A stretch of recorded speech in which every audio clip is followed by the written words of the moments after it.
আজ আমি দেখাবো কিভাবে প্লেন মেশিনের ববিন কেস লাগাতে হয়। সিঙ্গেল নিডল মেশিনের কিভাবে ববিন কেস লাগাবেন পুরো প্রক্রিয়াটি আজকে আমি দেখাবো। আমার হাতে দেখতে পাচ্ছেন বাম হাতে ববিন কেস এবং ডান হাতে আছে ববিন।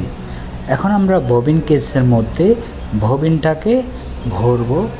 তারপর আমরা ববিন কেসের যে পাতিটা আছে সেটার মধ্যে সুতোটাকে একটু টান রেখে আমরা অ্যাকুরেটলি করে ফেলবো। তারপর 2 থেকে 3 ইঞ্চি পরিমাণ রেখে সেটাকে আমরা ছিঁড়ে ফেলবো। এরপর আমাদের যে কাজটি হবে, রোটারি হুকের মধ্যে আমরা ববিন কেসটাকে ঢুকাই দেব।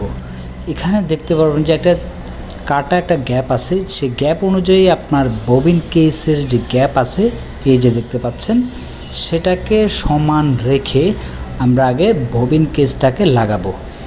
এরপর আমরা কি করব, ববিনটার উপর একটু চাপ প্রয়োগ করব। ববিনটার উপরে যখন আপনি একটু চাপ প্রয়োগ করবেন দেখবেন একটু শব্দ করে ববিন কেসটা লেগে যাবে। এই যে এখন দেখতে পাচ্ছেন আমাদের ববিন কেসটা মেশিনের সাথে পুরোপুরি ফিট হয়ে গেছে। এখন যদি আমরা পুলিটাকে ঘুরে দেখতে পারবেন যে সুতাগুলো খুব সুন্দরভাবে উঠছে। এরকম আরও ভিডিও পেতে আমাদের পেজটিকে ফলো দিয়ে রাখুন।